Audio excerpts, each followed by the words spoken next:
Do you know what she said? Let them eat cake. Who took the bomb?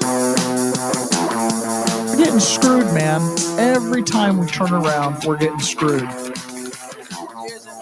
Oh, the revolution's going to be through podcasting for sure. That's the only way we talk. It's the little guys that take the brunt of everything. It's got to stop. Peasants, man. We're just peasants. Every one of us. You watch those old movies, you see the peasants in the background with the kings and queens walking around. We're those people. We're those people.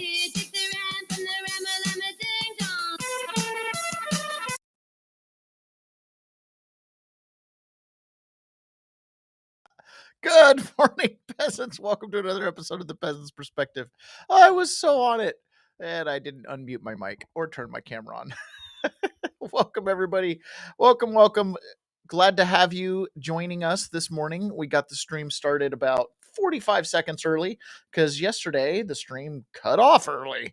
I don't know. Complete and total internet blackout yesterday, apparently. I'll tell you what, it's so frustrating dealing with like internet technology things. It's one thing when you can just like unplug your computer or hit reset, but when it's like the internet and things that are just way too complicated for me, like way over my head, totally can't flush, call me. I'm the septic guy. I'll figure it out, right? But internet doesn't work. I don't know. Push the little button that says reset on the back of the router a few times, and what are you going to do? Oh, man. Anyways, so that was my yesterday. Apologize for those of you that stuck around for the private stream, and then we got a couple minutes into it, and the thing went and froze out on me. So don't know what the deal with that is, but oh well. Okay, I wanted to start out this morning listening to this video. It's from Robert Kennedy Jr., and it's from when he was on the campaign trail, and I think it's worth listening to. This is one of those like, if the delivery of this speech was in a different location, this could be a very, very impactful speech. This is kind of one of those speeches that I'd say, write this one down and fold it up and put it in with your Federalist Papers, keep it with your founding father documents as to understanding the nature of government. And again, RFK Jr. saw both his uncle and his father be politically assassinated. So he gets it. He really does. What we're seeing today is what I call turnkey totalitarianism. They are putting in place all of these technological mechanisms for control we've never seen before. It's been the ambition of every totalitarian state from the beginning of mankind to control every aspect of behavior, of conduct, of thought, and to obliterate dissent. None of them have been able to do it. They didn't have the technological capacity. Today, the mechanisms are being put in place that will make it so none of us can run and none of us can hide. Within 5 years, we're going to see 415,000 low-orbit satellites. Bill Gates says his 65,000 satellites alone will be able to look at every square inch of the planet 24 hours a day. Digital currency that will allow them to punish us from a distance and cut off our food supply. Every right that you have is transformed into a privilege contingent upon your obedience to arbitrary government dictates. It will make you a slave. And what do we do about this? What do?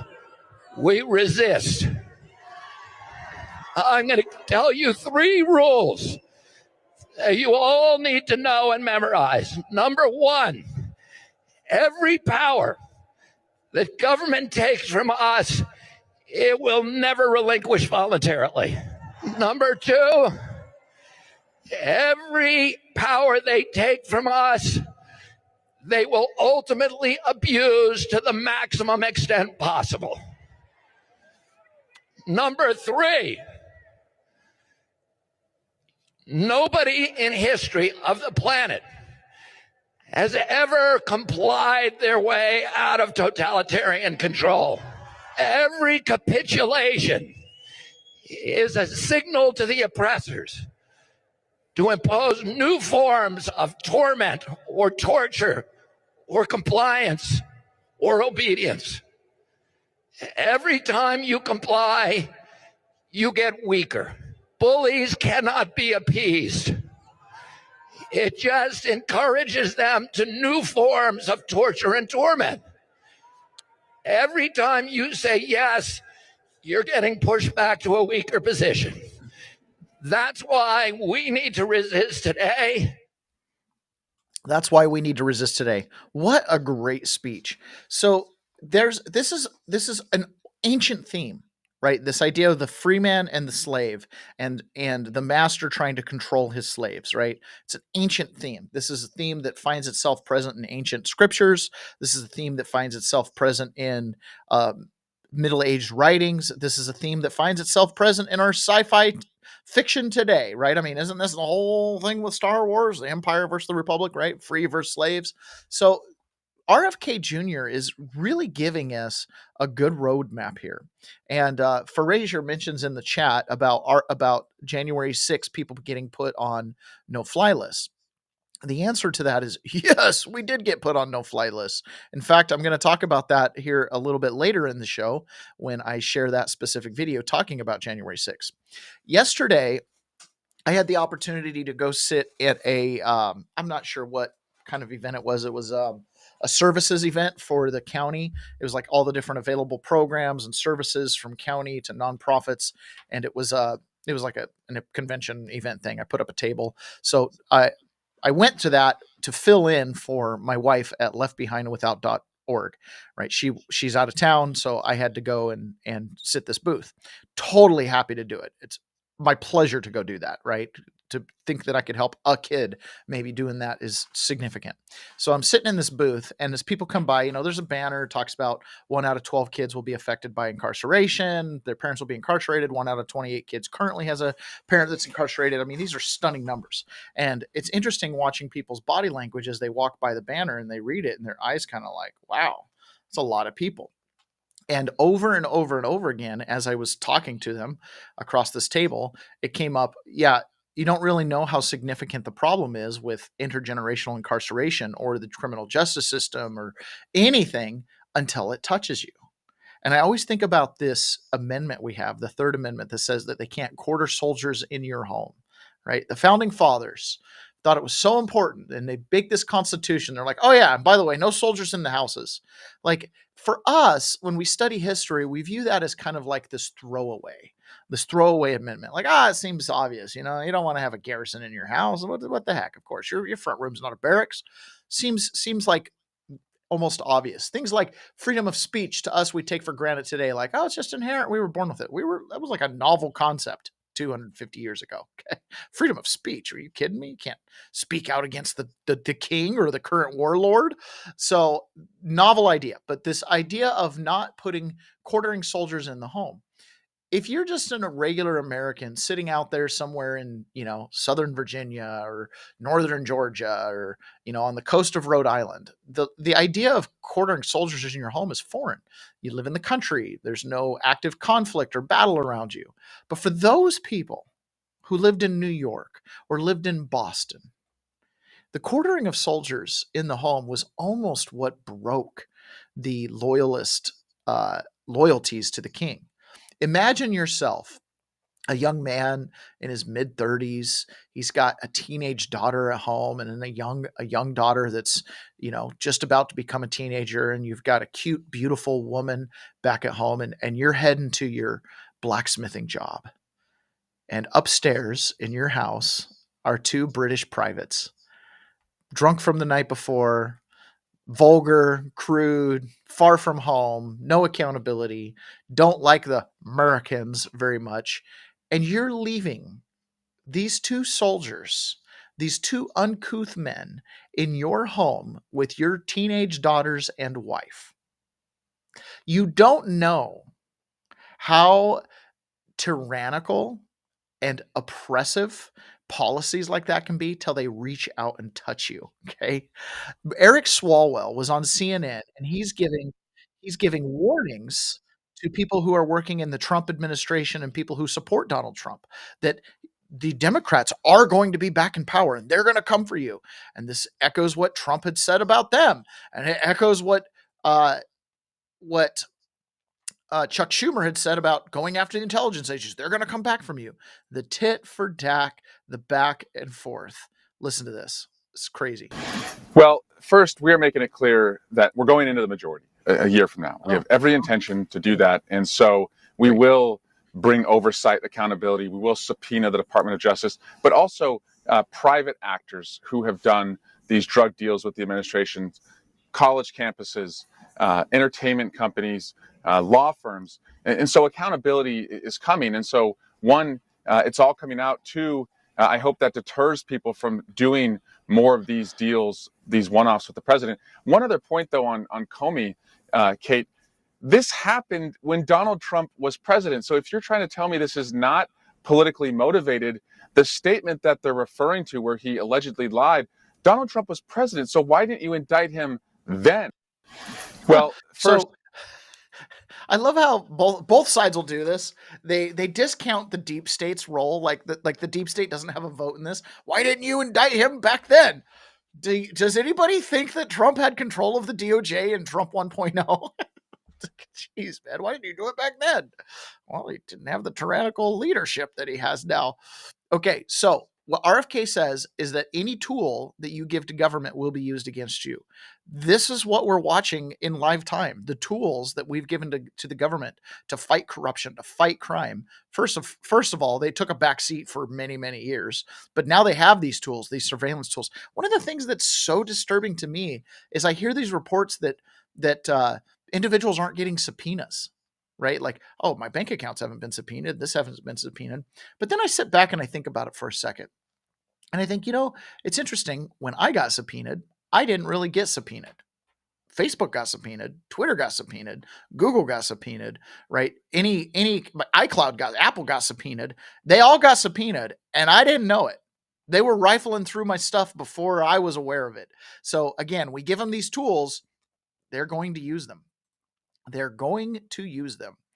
In fact, I'll just show you this right here.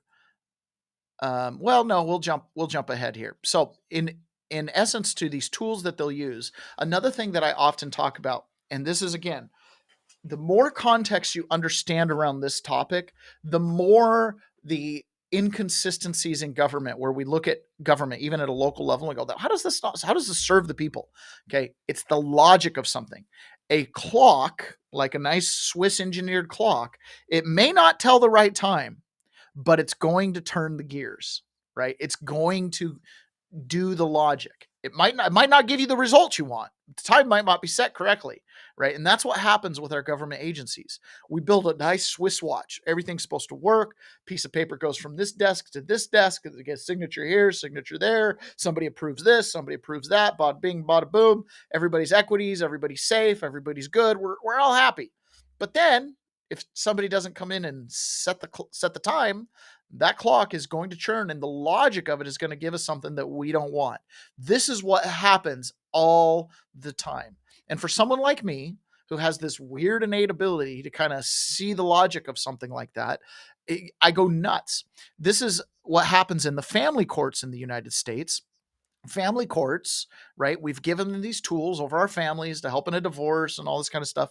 It's created this scenario because part of funding and creating these family courts, it goes along with gun control. There's a relationship between family courts and gun control.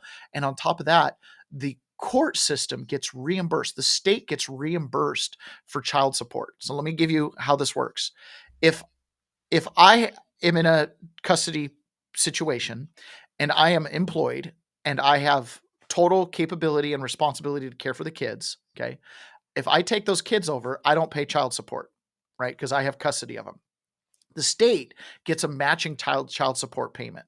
So they know if they give custody to the worst parent that can't provide for the kids, now I have to pay child support. I'm going to move heaven and earth, borderline go bankrupt to pay that child support. And then the state's going to get a matching check. And if they don't, they still get paid, right? And then they get to chase after me, and that creates court fees and stuff like that. So the logic of how they've set up the family courts and how the incentives are creates a situation where it is not serving we the people or our children. That is for sure. There's a federal law called Title 4D. It was passed in the late 1970s. This is the cause of the divorce explosion in the 1980s and the creation of, there were no family courts in the early 1980s. They didn't exist. They were created specifically because of Title 4D. Title 4D provides for matching funds for the collection of child support. So I don't know. Okay, so Title 4D provides matching funds for child support. There's your logic. There's your incentive, your carrot, if you will. About Virginia, but I know about Texas. In Texas, it's $500 million. It's $480 to $520 million per year. The more child support that's issued, the more money the state gets in reimbursements. The more it collects, the more it gets in reimbursements. The entire Texas Attorney General's office is funded by the child support collection matching funds from Title 4D. So imagine you're a politician. You're like, hey, I want to put in policies that are pro-family, that prevent families from being broken up. And then your conservative attorney general is like, well, can't do that. I just hired some new staffers. You're like, hold on a second.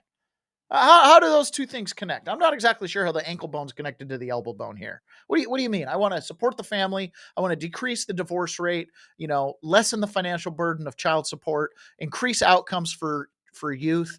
And the attorney general goes, I just hired some staff. Who would pay for that? Our entire office is funded by divorce and child support reimbursement. Oh, okay. So now the attorney general is incentivized to work against the family so you can get that fat cheddar paycheck. I get it. Texas actually has a law in the Texas government code which requires all judges to rule in cases in such a way to maximize Title 4D reimbursements. Wow. Before anything is heard in case. This explains a lot of peculiar things in family court. Family court's known for giving custody to the dysfunctional parent. And they just do it consistently. They do it all the time. And if we're honest, and we've had our eyes open, we've all seen this, right? You don't get to be my middle age and have lots of friends that get divorced, and you oftentimes see the crazy parent end up with the kids. And it's like, what's going on here? Time. I watched a case ahead of mine one time, and they gave 2 children back to a heroin addict mother who had successfully passed a drug test after 15 days for the first time. Oh my God. Okay. What was the Why alternative? would they do that? That makes no sense, right? Everybody goes, nobody in their right mind would do things like, why do they do it? Here's why they do it. The state knows full well it will never collect child support from a heroin addict. Oh. And all that matching money, they don't get it. Got it. They know that the responsible parent will bankrupt themselves to protect their child and to take care of their child, and they'll get all the matching money for that. So the decision in family court doesn't come down to, are you a fit and willing parent? If that were the case, then in 99% of the cases, you would have both parents getting 50-50 custody because both parents are fit and willing, right? Most abuse is actually much rarer than we think, right? Yeah. So abuse and neglect, those are two ends of the spectrum, right? So what they do is they say, which person here will give me the maximum Title IV reimbursement for the state? Wow. And that's the person who loses custody so that they pay child support. That's the real calculation that's going on. You mentioned CPS, and if you're looking at laws around this, you need to know about Title IV-E. Title IV-E gives reimbursements for taking children. Oh, that's not the good one that we want to know anything about. So let's jump into the first moment I get a chance to do this. Let's talk about Augusta Gold. Did you know the biggest threat to your retirement is not something that's talked about often? Our increased longevity in America means default retirement accounts like IRAs, 401ks, and TSPs may not suffice. If you have over $100,000 in your retirement account, get instant access to a free 2-minute report from Augusta Precious Metals that reveals the one step you can take to secure your financial future. Text SAFE, S-A-F-E, to 35052 today. Once again, that's text SAFE to 35052 today. I love precious metal investing. I operate personally on the silver standard, and I operate on the silver standard. I love that. I'm very proud in saying that. And silver has been doing really well right alongside gold. So it's actually kind of fun to watch my measly little post-prison savings slowly build up and seeing the market add quite a bit to it. Okay, so any tool that we give the government, we convert our rights into privileges, we give power to the government, and inevitably that government will use those tools to the maximum extent possible to us, the very people who empowered them with those tools. This is the theme of 1984 by George Orwell. This is the theme of Animal Farm by George Orwell. This is the theme of many brilliant dystopian writers who projected out into the future given government, right? And this constant ebb and flow between freedom and slavery, between liberty and tyranny, right? And there are people who put themselves in these little positions of power, these little fiefdoms, these little bottlenecks where, you know, the juice of liberty runs. There is somebody in Donald Trump's cabinet that is preventing the floodgates of justice and accountability from opening up. This is Peter Ticklin. He happens to be one of my attorneys. And he is Donald Trump's good friend from childhood. They went to school together as kids. And Peter Ticklin has been working on a series of cases. He's been Donald Trump's attorney. He's my attorney. He's been working on the Tina Peters case out in Colorado. He's been working on a handful of other pardon cases, quite a few different cases. And there was a little bit of kind of dour news that the J6 community got over the weekend, that essentially not good things were happening in DC with regards to January 6th disclosures and settlement and stuff like that. Well, Peter Ticklin is part of this attorney group that I'm working with. He got on with, on Lindell TV with Emerald Robinson and shared who the bottleneck is. Unfortunately, we're not getting the cooperation that we need.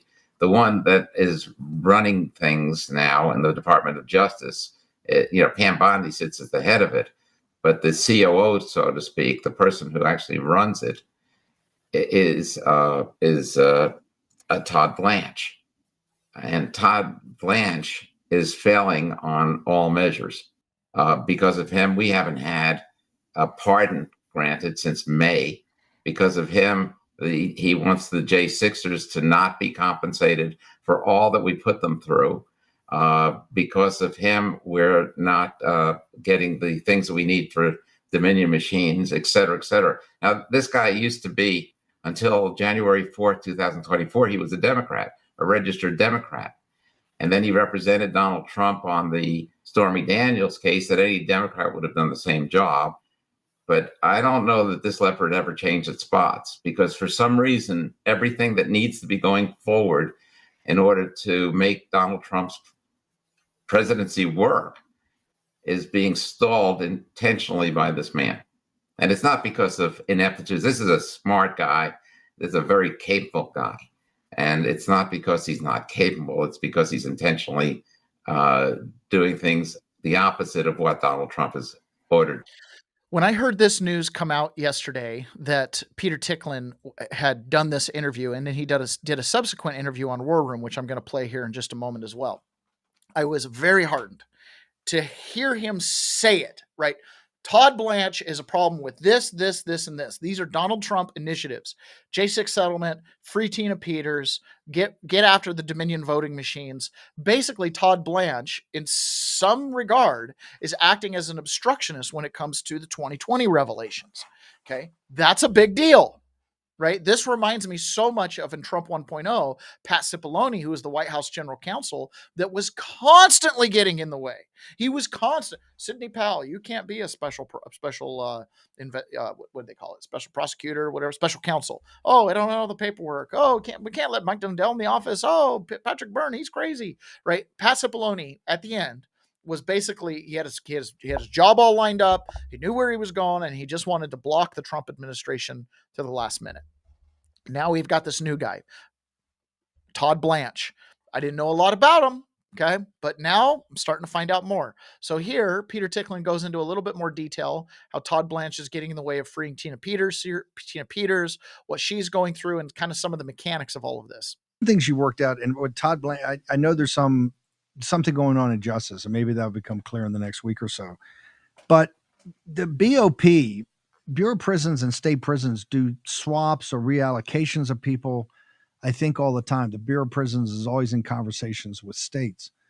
And I think you guys had a alternative that it was just going to be held in that regard, and she was going to get sent to a federal prison. Yet Jared Polis and the governors never get involved really in these things, is my understanding. He stepped into the middle of it and said, no way. Basically, Tina Peters is his hostage, right? And he's going to hold her because he's going to run for president. He's going to make a very big deal about us going after the stolen election of 2020. He's on this new ad where he's running around with his buddy Cox in Utah, and they're trying to come up with a more sensitive way to discuss problems. Does that make sense that he's out there as a spokesman for that when he is specifically the single biggest holdup for either the movement of Tina Peters to the federal prison system and or the release of Tina Peters, who's in her 70s, has had some health issues, and is in a medium security prison in Colorado, in general population, not even in an honor unit, with all the danger that has. And that Polis, who presents himself as just, this wonderful guy that wants the country not to be at each other's throats, that he's personally the one that has deemed that she's gonna be his hostage, sir? No, I don't believe that. I don't understand it to be the case. Okay, this is important to understand. And I'm behind the curtain a little bit for you here. The narrative is that Governor Polis, the Democrat governor of Colorado, is holding Tina Peters hostage. Now, while that might be true because he could sign a piece of paper and pardon her, Ticklin is informing that there's more than that Polis hasn't even had a chance to act. This is the bureaucracy of government, right? The governor can't do a pardon unless someone brings him the pardon paperwork, so he's feckless until somebody does, quote, their job. This is the antithesis of how Donald Trump acts, when he'll reach down from the executive position and be like, do your freaking job, right?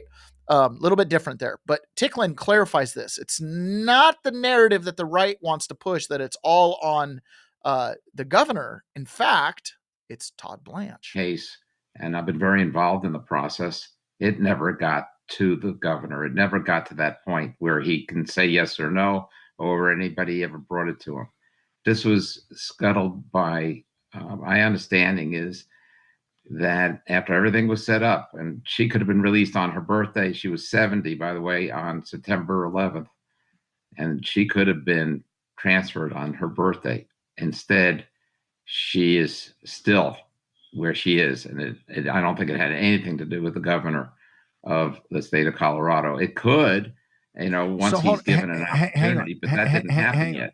But you're saying that the BOP didn't even engage, that the paperwork or whatever didn't even make it to Colorado for whatever reason, so the Polis couldn't make that individual decision. If that's the case, right, who's holding it up on our side? Todd Blanche, the same guy that's holding up all the pardons, which we haven't had since May, a pardon granted. The same guy that's holding up the J6 defendants. He's opposing them for getting any compensation at all. So that's going to be gone if he stays in that seat. This is what's going to happen. He's interfered with our ability to get evidence in regard to the Dominion machines. The man is an intelligent guy, and he's an effective guy. There's no question about that. So I don't get it. I don't understand. It's not like I had a conversation with him and he told me that he decided not to do it. Okay. So this is watching Ticklin come out and kind of carefully and calmly articulate the problem with Todd Blanche. It's my expectation that that'll break something free in this case. Because remember, these things are integrated. Dominion voting machines, January 6th, information and settlement, because the settlement comes after the information shows the entrapment scheme, right? And then Tina Peters. Those are three, and then additional pardons that need to get processed. Those are four huge things, all centering around the 2020. And those are restitutions that need to be done for a weaponized government, right? Tina Peters should not be sitting in prison. Dominion machine information should be released. So Todd Blanche is fulfilling that role in our little Swiss watch, right? He's the guy that's preventing the time from being set right. Right. It's more about existing narrative and protecting the institutions and what they've said previously than it is about the truth and moving forward on a solid foundation. That's the way I see it there. So I would expect something to happen with Todd Blanche. I would expect a talking to from the president, something to break free, or potentially him to be relieved of his position. The difference I see from Trump 1.0 and Trump 2.0 is in Trump 2.0, Trump seems to be pretty ruthless in being like, you're either with the program or you're not, right? Todd Blanche defended him. Clearly, he's been rewarded with this position at the DOJ. But if he is going against things like freeing Tina Peters and she can't make it to the Gold Star Mother event yesterday, I don't think Donald Trump is going to take that lightly if he becomes aware of it, which is why getting on a show like War Room with millions of listeners is such a good thing for Ticklin to do. So I'm really glad he did. The other thing too, in related January 6 news, John Solomon released the story yesterday talking about the 274 plainclothes FBI agents that were sent to the Capitol on January 6th. This is a lot more than the original 23 that Christopher Wray disclosed before. But I want to turn to something that we broke in the last 72 hours. It began Thursday night with a story on the number of FBI agents who went to the Capitol on January 6, 274 of them, and then came out and said they witnessed a politically biased FBI, that the J6 defendants were treated substantially different than those who committed crimes during the BLM riots of 2020. Today, we were able to provide to the American public. So it was obvious to the FBI and the people assigned to work these cases at the time they were assigned that they were treating January 6ers differently than 2020 BLM rioters. 2 new FBI documents that Kash Patel has found. One of them is the lab report on the 2 J6 pipe bombs. Remember the pipe bombs found at the DNC and the RNC, the 2 major political party headquarters? There's a really interesting question that those reports raise, which is, how do bombs that had a 1-hour timer sit for 16 hours without going off? The FBI lab report couldn't answer that, though it did confirm that there were 1-hour timers on 16-hour-old bombs. No one can explain what it is, but the mystery got even more severe when we got the main witness interview with the woman who the FBI interviewed, who says she found the Republican National Committee bomb. And she says the story that the FBI is telling, that the bombs were there for 16 hours, can't be true, because she walked by the Republican National Committee bomb site an hour before she found the bomb, and there was no bomb there. Then it suddenly showed up when she came back on her laundry run. She's adamant about it. And also, she said at the time she saw the bomb, it still had 20 minutes on its timer, something that the FBI lab doesn't acknowledge. What does that mean? We got a lot more questions than we got answers, but at least now, under Kash Patel, the FBI is providing Congress and the American public evidence long denied the American public. So this pipe bomb story, for anybody who's a January 6 aficionado, you know that this pipe bomb story is like the biggest red flag that January 6 is a fedsurrection of some flavor, right? So you've got up to 1 to 3 pipe bombers walking around. You've got cell phone data that's been corrupted at the CIA level, NSA level of data, right? AT&T is like, we have the data, and CIA is like, no, you don't. So you've got corruption of data at the highest possible levels of technology. Like, zero chance a hacker just went and deleted the pipe bomber's data alone, right? This is clearly an intelligence function to be able to do that type of data deletion at the level that it's done. And on top of that, you have the egg timer, which the timing doesn't work out. 16 hours versus 1 hour versus 20 minutes left versus, right? And then also who found it, this staffer being someone that was like on a security team that could call in, not 911, but call the Capitol Police directly. The whole thing stinks of a setup. And to anybody who watches the timing, and I might get it wrong, but I think the pipe bombs were called in and discovered, and they started the process of evacuating the Capitol about 2 minutes before Ray Epps, James Grant, and his name slips me at the moment, but initiated the initial breach. Okay. It was almost perfect timing, but it was one and then the other. So technically, the pipe bomb obstructed Congress. No one else did, right? Congress was obstructed from that moment on. So I got sent this morning by my dad. Thanks, Dad, for the news blurb. This comes from Fox News. Biden admin put some Americans who resisted mask mandates or were involved in January 6 cases on severe no-fly list. And this is coming from the TSA. Secretary Noem told Fox News she was referring the case to DOJ and for congressional investigation. So what this is this is the no-fly list. Okay, I was on this list. Woohoo! Not something that everybody gets to check off their bingo card in life. I was on the United States' quiet sky no-fly list. And what happened here, what this news report is saying here, is that the Transportation Secretary Administration of the Department of Homeland Security uncovered the Biden administration placed some Americans who resisted the COVID-19 mask mandate or were involved in the events of January 6 on prolonged TSA watch lists, including some on a no-fly list typically reserved for suspected terrorists. The Fox News Digital acquired the findings on an international investigation conducted by agencies that showed that then President Joe Biden's TSA initiated Operation Freedom to Breathe on September 20th, 2021. Roughly 6 months after CDC relaxed the COVID-19 mask mandate, which targeted Americans who previously resisted mask mandates set forth by the Biden administration. The initiative placed 19 Americans, not a lot, prospectively, 19 Americans on the intensive watch list, with more than half added to the highest severity no-fly list, preventing them from boarding a flight in the U.S. entirely. Even 11 of the individuals remained on watch lists until April 22, when the national mask mandate was lifted by the Biden administration. Biden TSA Administrator David Pekoski and his cronies abused their authority, this is a direct quote, and weaponized the federal government against the very people they were charged with protecting, Homeland Security. Christy Noem told Fox News. Biden's TSA wildly abused their authority, targeting Americans who pose no aviation security risk under the banner of political differences. Noem added, President Trump promised to end the weaponization of government against the American people, and we are making good on that promise. The investigation also concluded that TSA placed roughly 280 individuals involved in the Capitol protests on January 6th on watch lists, including 5 on a no-fly list. I was one of these 280 individuals that was added to this watch list. Guys, I missed a flight. This made air travel unbelievably difficult. Unbelievably difficult. I had to schedule. You think getting to the airport 2 hours early is hard. I was scheduling getting to the airport like 8 hours early and still wondering if I'd make my flight or not, right? And I was being followed around the airports.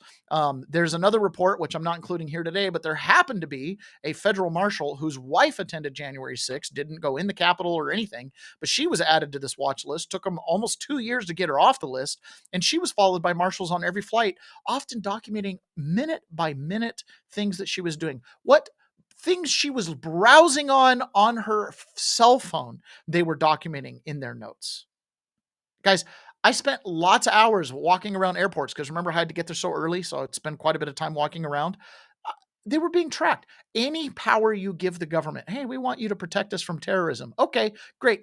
But when we leave to them the ability to define what terrorism is, you might find yourself a curfew breaker on a no-fly list. In fact, this is exactly what they said.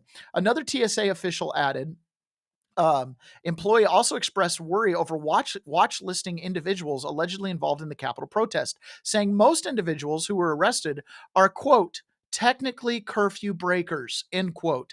And that, quote, I hope we don't end up adding them to a watch list on just the arrest, according to an internal email obtained by Fox News. Internal email said the TSA mainly relied on George Washington University program of extremism, academic database, and social media rather than traditional sources like the FBI and local police.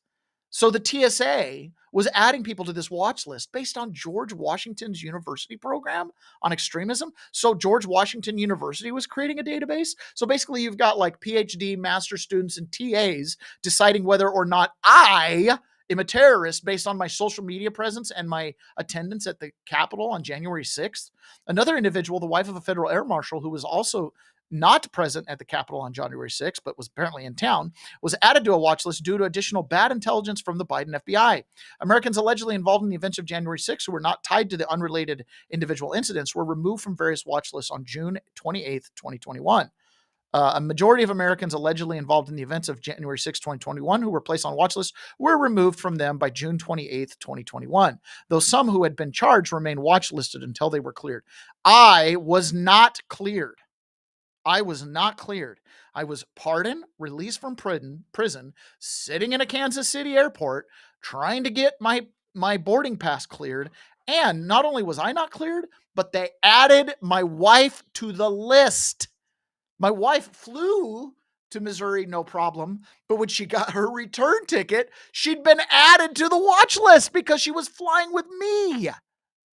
These are the types of abuses. The Third Amendment, no quartering soldiers in your house. You don't think about how powerful these tools are until they're used against you. Hey, it should be common sense. Maybe not put people on a, quote, no-fly list who've simply been alleged to have committed a trespassing violation, right? Don't put people on the watch list that don't have crimes related to international travel and terrorism. Like, we gave them this tool to, quote, prevent terrorists, and then they stretch the definition of terrorism to include me. Do you know what time it is yet? Do you understand why I'm motivated enough to get up every morning early to come do this podcast, to talk into this microphone, sometimes giggle with Ron when he's here, right? And talk about these topics? It's because I care about the world my children grow up in. Would to God generations previous to me had cared a little bit more, especially the ones that maybe had, voting power around 2001. Okay, when the Patriot Act came into being, we empowered our government with this massive amount of tools, surveillance, right? You just heard a second ago about all the capacity to monitor every square earth of the planet. Maybe right now we should be thinking of a Bill of Rights with things like, do not quarter soldiers in our houses. We should maybe add to the Third Amendment some things like, I don't know, don't add me to a no-fly list unless I've been convicted through due process by a jury of my peers. Maybe I should be notified so I can go through appeals. Maybe, if you're going to monitor my digital stuff through warrant and subpoena, maybe you do have to notify me of the warrant. No more secret warrants, no more secret subpoenas, right? I don't know, but we should probably start thinking about this stuff because clearly we're going down a path where we're getting totally whitewashed. This is Tucker Carlson with the founder of WikiLeaks, who's kind of, from my understanding, he's kind of like disenfranchised from WikiLeaks, but he's talking about a blacklist that WikiLeaks has for news sources. So in a world where the government gets empowered to use the awesome tools that we granted against us, on top of that, you have private organizations, news organizations that are limiting the amount of information you can get, thus changing the world perspective that the vast majority of people walk around with. Can I go on the Wikipedia site and find out what's blacklisted? Sure. Just type in perennial sources Wikipedia into any search engine, and the first result will be this page. And it names them, the blacklist. Oh, of course. Yeah, it's all color coded. Green. Do you have the list? Do you mind if I do that really quick? Go right ahead. Okay, so I'm testing your thesis. So it's perennial. Source. Yeah. List. Wikipedia, right? While you're doing that, I'll give you some fully approved sources. New York Times, Washington Post, CNN, The Nation, Mother Jones, GLAAD. Come on! These are all green lit, fully green lit. Okay, the blacklisted sources are Breitbart, Daily Caller, Epoch Times, Fox News, New York Post, The Federalist. So you can't use those as sources on Wikipedia. Okay, so think about that for just a second, right? He read off the news sources that they can use that are whitelisted. Mother Jones, whitelisted, totally approved source, nothing but truth. Federalist, can't use it. Breitbart, can't use it. It's pretty stunning here. Wikipedia, right? The number one provider of information. Oh, wow. Well, they've got, of course. So is red, I'm looking at it now. Yes. Red means it's blacklisted. You cannot cite it as a source of facts. Maybe as a source of opinion, but generally that works out. Anti-Defamation League gets a green light. Only for some. Yes, if you're actually reporting about the Arab... Israeli conflict? Yes. Okay. you may not cite them. Interesting. So you can't find the Jewish perspective on the war so easily anymore on Blaze Wikipedia. Media. Catholic hierarchy. So he's going on to basically, they'll continue going through kind of this blacklist. But essentially, when you're using Wikipedia, you're limited into what information you can use. And one of the green-listed, right, one of the white-listed, whatever it is, it's green-lit, sources of information that go through for everything except for the war in Palestine is the ADL, okay? Now, this is the American Defense League, or the, I hope I didn't butcher that, the Defense League, whatever it is, okay? And they're primarily taking on this anti-Semitism bent, right? They're trying to go after anti-Semitism. This is their, he's the president. Oh, this is their CEO, Jonathan Greenblatt. In his own words, he compares Christianity to a virus, as it was the roots of anti-Semitism. This is a approved source for Wikipedia, right? Oh, you're probably going to want to get some sound there. It exists. Anti-Semitism is a bit of like a virus. And like some viruses, it exists in the kind of body politic and it's dormant, like chickenpox. You get chickenpox as a young person, and then after the kind of inflammation subsides, it's still in you. And it can manifest again when you're older because of stress or age as shingles. Although you can get inoculated and you can prevent that from happening. So I think anti-Semitism is similar. It's like this contagion. It's as old as time, right? We face it for thousands of years. First it was, after the death of Christ, there were these accusations that the Jews killed Christ and that the Jews weren't a real religion because we didn't accept Christ and then we didn't accept Muhammad. So you have this, the Jewish religion isn't legitimate, and that was the basis for the Crusades, which is at Tish B'Av, which remembers the expulsion. We had inquisitions. We had all these horrible things. And then after the Age of Reason, it was, maybe, and they realized that the sun doesn't revolve around the earth and the earth isn't flat. Then it was, maybe Judaism is okay as a religion, but it's the Jewish race that isn't legitimate.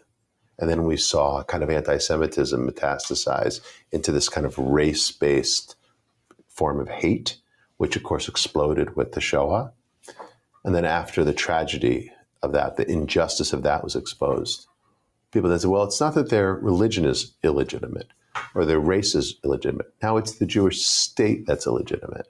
And we see that now in the form of anti-Zionism, which is anti-Semitism.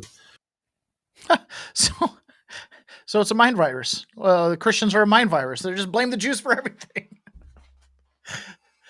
This is that zeitgeist. Whitewashing is the only thing I can consider this, right? It's just constant whitewashing of the zeitgeist and what's real and what's really going on there. And like he says, right, anti-Semitism, everything he says is correct. He's right. Jews have been the brunt of a lot of stuff. They've been blamed for things that they got nothing to do with. There was a really good clip that I was going to play from Dennis Prager from a couple of weeks ago where he talks about, listen, I'm Jewish and George Soros Jewish. We have nothing in common, right? And he goes on to explain a couple other things where there's like, look, you can't have the Jews on both ends of the spectrum. Like there's a lot of just anti-Semitic hate. I do absolutely agree with that. But by the same token, right, this is the don't become the thing you hate. Don't complain about other groups being derogatory towards your own group while you turn around and kind of do the same thing, right? It's that same lesson that we have to learn, which brings us to our next ad. It's NFL time. NFL tune in. Hey, football fanatics, are you ready for some primetime NFL action? Tune in to Westwood One for all the gridiron glory you crave, from jaw-dropping touchdowns to game-changing plays. Don't miss a moment of the excitement. Catch every snap, every tackle, and every victory on Westwood One. You can listen to the NFL on the NFL app, on the Westwood One Sports app, on WestwoodOneSports.com, via Westwood One station streams, or by asking Alexa to open Westwood One Sports. If it's the NFL, it's on Westwood One. Cool. I actually really like doing those ads. They're just kind of fun to throw in there. I don't know, kind of fun. Okay, we've got a couple more minutes, and then we are going to have to jump onto private because I have got to finish my private streaming today. It's the last day of the month. Hopefully we don't have any internet issues with that. Okay, so this is CEO Jack Dorsey, and this is a little bit of a longer piece, and it's he talks about how you are the product. This is important for us to understand the logic of a thing. So we started out with RFK Jr., and he's talking about any power you give the government, they will ultimately use it against you in the worst possible way you can imagine. This is like, you know, the sun rises in the east kind of consistency. It's eventually going to happen. And this is Jack Dorsey talking about when it comes to the internet and algorithms, you are the product. Okay. You are the product. And he only sees one solution to that. That's the blockchain and Bitcoin, where you can impose on the system instead of the system imposing on you. These are, you know, you can say a lot about Jack Dorsey, good, bad, or indifferent. I don't have a lot of love for him, but he is someone who is on the front lines of tech, and he's on the front. He used to be a free speech absolutist. And let's just say when he talks about this stuff, he's enough in the conversation and has seen behind the curtain enough that we have to put some weight on what he says. It's the same thing with Elon Musk, same thing with Peter Thiel. Any of these people that have the levers of power and influence, it's important to know what they're thinking, right? Because these guys are the trendsetters. If you really think about, and I built one of those services, if you really think about what you're doing when you're posting that, it's not just reaching your audience. You're actually you're actually doing work for that company for free.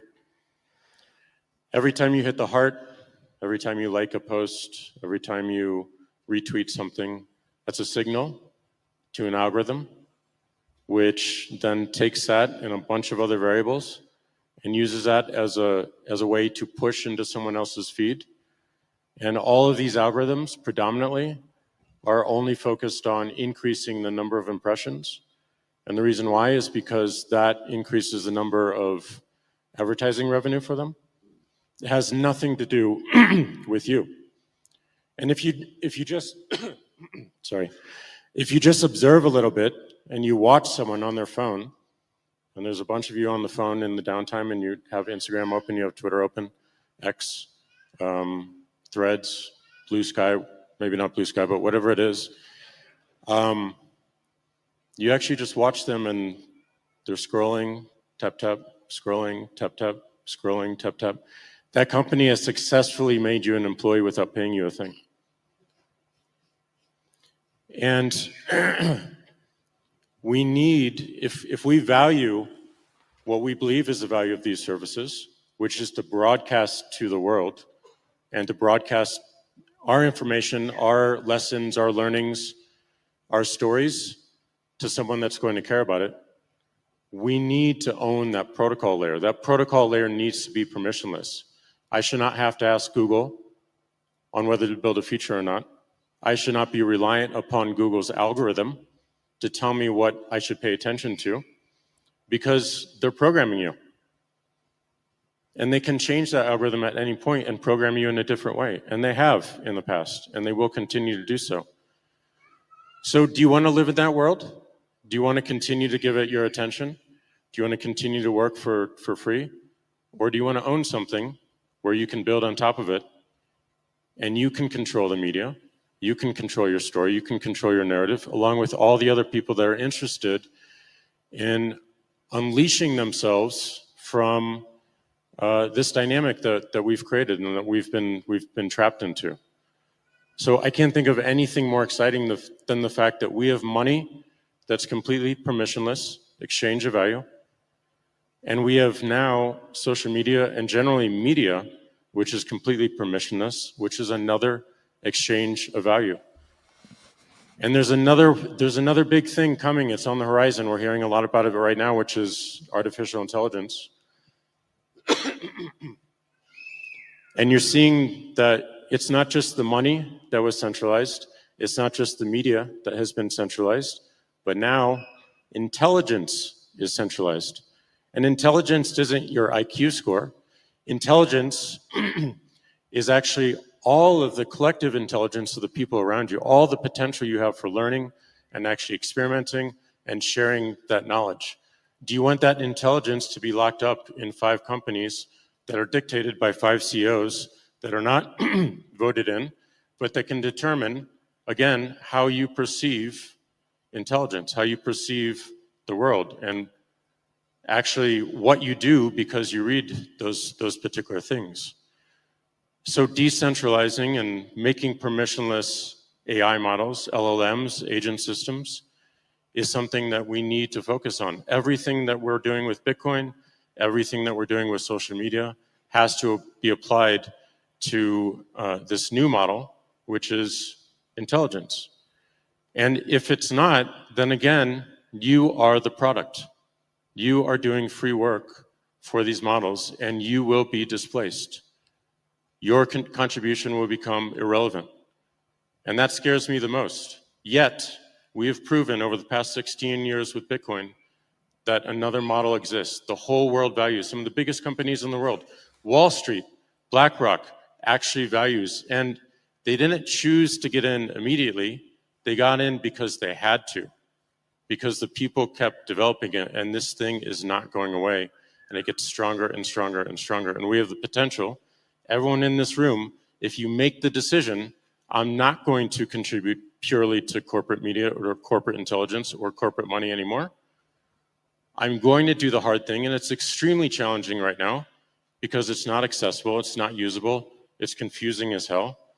But I'm gonna do the work, I'm gonna learn it, I'm gonna teach it, and I'm gonna sacrifice my time and energy to do something that's hard at the moment, because if I do so, it compounds and more people can use it, and it becomes more the standard.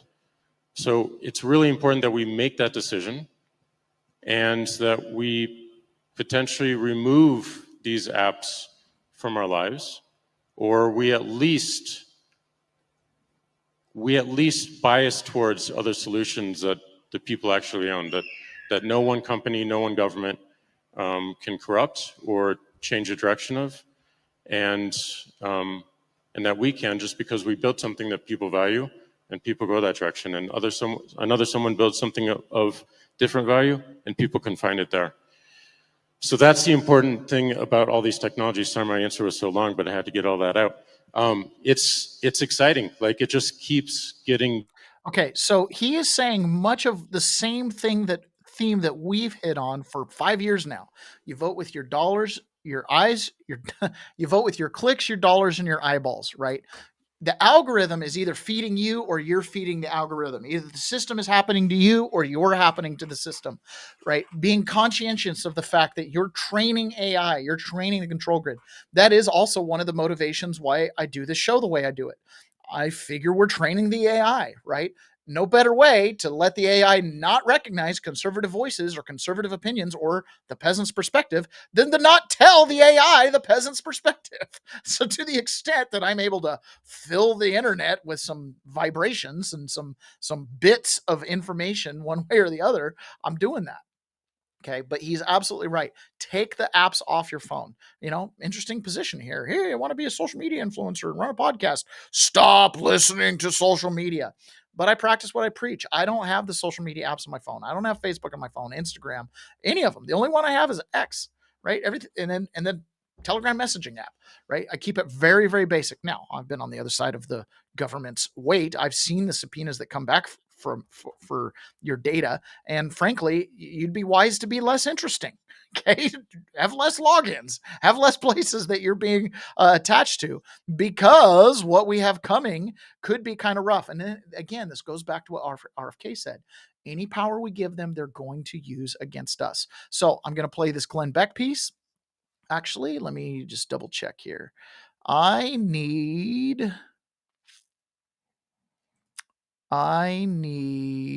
to. Okay, I'm gonna do this. We have to jump over to private. Got to do it. I got to get my time in over there. This is the last day of the month. So we've got quite a few viewers right now. I'm glad you guys are all here with me. For those of you that can stick over because you have Rumble Premium, please do. For those of you that don't, oh, I'm so sorry. We'll look forward to seeing you again tomorrow. We are going to be going over UK's digital law, Glenn Beck's perspective on it. We're going to be getting into the government shutdown that's upcoming and a couple other really good things. I actually have quite a few videos. We're going to get a good solid 20 plus minutes of private streaming in. So for those of you that can join us over there, I look forward to seeing you. For those of you that can't, I look forward to seeing you tomorrow, but become Rumble Premium subscribers. So we'll talk to you guys again tomorrow, and the rest of you, we'll see you in just a moment. Just a second.